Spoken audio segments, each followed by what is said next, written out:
Yes, my soul, find rest in God. My hope comes from Him. That is from the Psalm for today, the lectionary Psalm, Psalm 62, verse 5. It goes through several more verses, but I was struck by that verse. Here's two reasons why, maybe three, okay? One reason is because we are not the main character of this story. God is. We are invited into this grand narrative by God Himself. Just like David, King David, who penned the words to that psalm, was invited into that story by God Himself. We're just adopted in.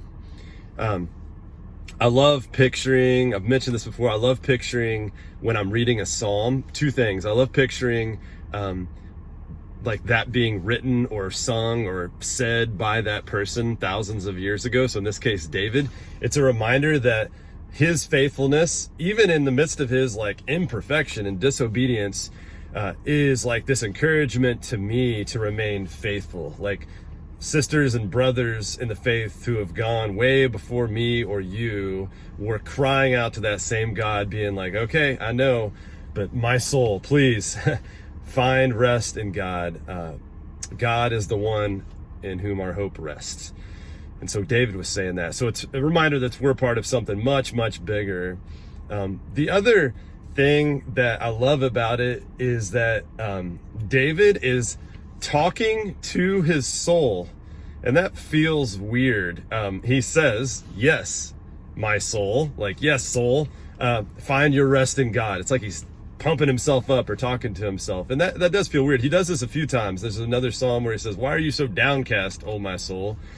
But I like it. I like it after I thought about it. I heard someone wise, and I'm going to paraphrase it because I cannot even remember exactly where I heard it, but it was something like this. We spend much of our days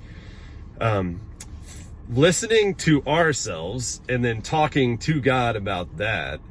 But, goes the quote, we would be wise if we spent more time listening to God and then talking to ourselves about that truth.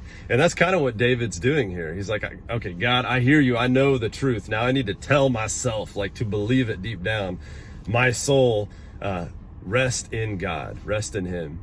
And so, friends, I do not know what your day has consisted of so far. I don't know what has transpired. I don't know where your heart or head is today. Maybe there's things going on outside of us, like in our nation or in our world. We know there's plenty of those things, but or maybe it's something in your home or in your like family or your relationships that's like weighing heavy on you.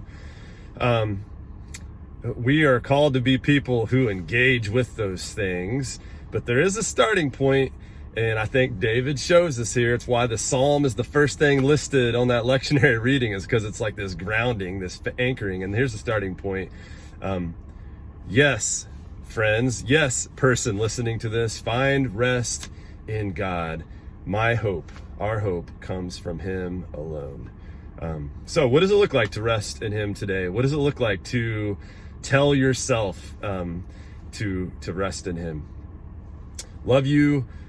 Find your hope in Him, and know deep down that He is the hope of our lives, the hope of the world. Peace.